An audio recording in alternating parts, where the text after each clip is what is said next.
সম্প্রতি অপু বিশ্বাসের একটা কথা খুবই ভাইরাল হয়েছে, যেটা আমরা সবাই দেখতেছি। তো সেটা নিয়ে আজকে আলোচনা করব। তার আগে আমি আমার ফেসবুক পেজের নামটা দিয়ে দিছি, নিচে আপনারা দেখতেছেন। অবশ্যই আমার পেজটি ফলো দিয়ে সবাই পাশে থাকবেন, বিশেষ করে যারা অপু বিশ্বাস এবং অপু বিশ্বাসের সন্তানকে ভালোবাসেন অবশ্যই অবশ্যই আমার পেজটি ফলো দিয়ে পাশে থাকবেন।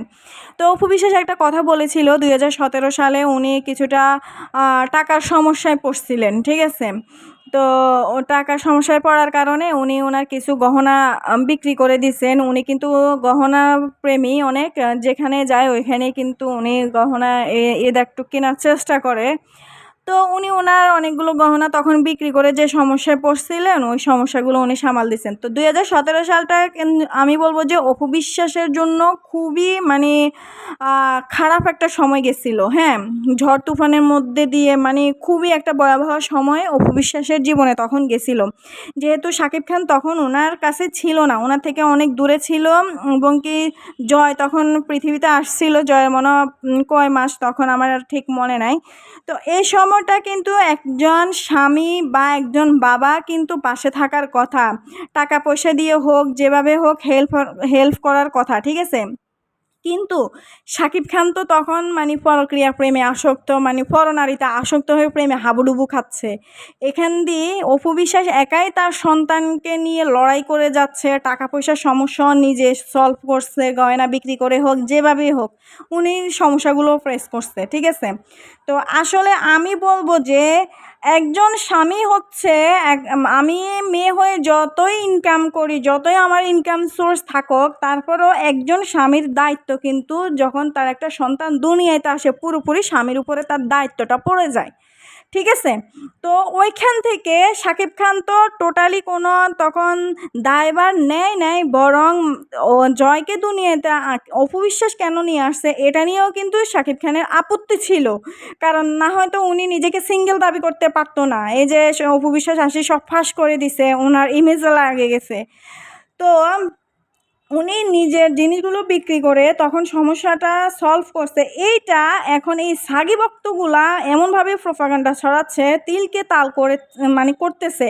উনি বুঝাইছে একটা, এরা না বুঝে বিভিন্ন কথা বলে এরা নোংরামি করে করে পোস্ট করতেছে যে এতগুলো মুভি করছে, তারপরে শাকিব খানের সাথে 72টা মুভি করছে, তাহলে এত তাড়াতাড়ি অপু বিশ্বাস ফকির হয়ে গেছে, টাকা শেষ হয়ে গেছে, গহনা বিক্রি করা লাগছে। ভাই, জমা টাকা খরচ করে খাওয়া আর এমনি রানিং ইনকামের টাকা খরচ করে খাওয়ার কিন্তু অনেক তফাৎ, পার্থক্য আছে এখানে, ঠিক আছে।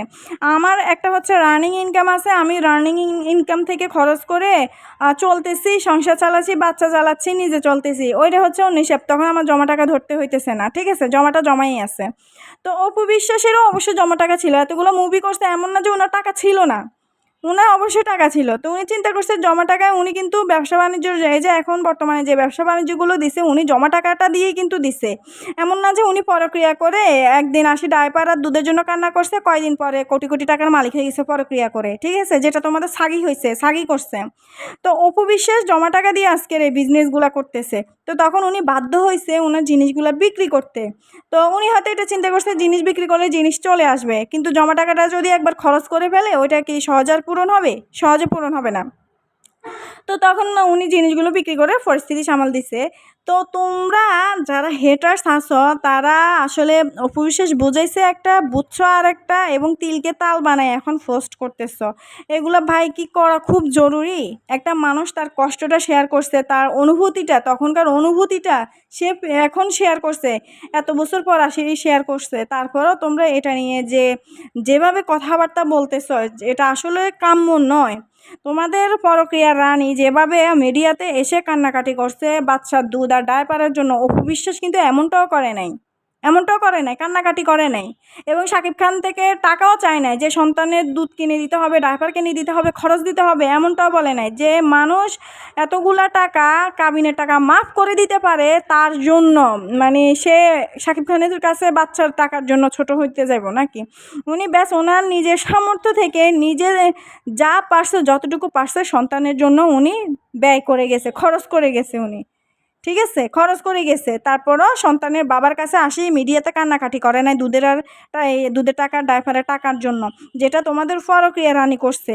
এবং কি কান্নাকাটি তো করছে করছে, তার 3 মাস পরে শুনতেছি উনি কোটি টাকার মালিক হয়ে গেছেন, বাড়ি গাড়ি সব করে ফেলছেন। কী রে বাবা, কি একটা আশ্চর্যজনক বিষয়। মানে কিভাবে এটা সম্ভব যে কিছুদিন আগেও দুধ এবং ডায়পারের জন্য কান্নাকাটি করে, সে এখন কোটি টাকার বাড়ির মালিক, কোটি টাকা গাড়ির মালিক, মানে কয়েকটা মুভি করে। তাহলে আমি বলবো অপু বিশ্বাস এতগুলো মুভি করেও যেটা পারে নাই, সেটা উনি মানে অল্প কয়দিনে কীভাবে পারছে। নিশ্চয়ই শাকিব খান যা বলছে তাই সত্যি ওনার ব্যাপারে, না হ্যাঁ এত তাড়াতাড়ি কীভাবে হয়েছে। তো আমি বলবো যে কথাগুলো তোমরা হেটার্সরা বলার আগে একটু ভেবে চিনতে বুঝে নিও, ঠিক আছে? মাথায় যদি ঘিলু না থাকে, মানে আমার হাসিও পায় এদের কমেন্টগুলো, এদের কথাগুলো শুনলে। একটা মানুষ এতগুলা মুভি করছে, এতগুলা কাজ করতেছে, সে ফকির হয়ে যাবে এত তাড়াতাড়ি? তার টাকা পয়সা নাই? কী রে বাবা। আর তার লাইফস্টাইল তো মানে আমরা সবাই দেখতেছি, অপু বিশ্বাসের লাইফস্টাইল চলাফেরা, তাহলে একটা মানুষকে দেখলেই বোঝা যাবে তার টাকা পয়সা আছে না নাই। তো 2017 সালের কথা নিয়ে এখন যেভাবে মানে তুমুলভাবে আলোচনা হচ্ছে, তুমুলভাবে ট্রল করা হচ্ছে অপু বিশ্বাসকে, কী বলবো, এগুলার মাথা যদি আসলে আমি বলবো গোবর ছাড়া কোনো কিছুই নাই। পরকীয়ার ভক্ত তো এরা আর ভালো কিছু চিন্তাও করবে না, নোংরা ছাড়া, নোংরা চিন্তা ছাড়া এদের মাথায় কখনো আল্লাহ ভালো কোনো কিছু দিবেও না। অন্তত পজিটিভলি আমরা চিন্তা করে দেখতে পারি যে আসলে ভালো খারাপ সময় সবার যায়, ঠিক আছে? সেটা একজন নায়িকা বা একজন নায়ক, বড় বড় ব্যবসায়ী হোক, যে হোক, মন্ত্রী মিনিস্টার হোক, সবারই কিন্তু একটা খারাপ সময় যায়।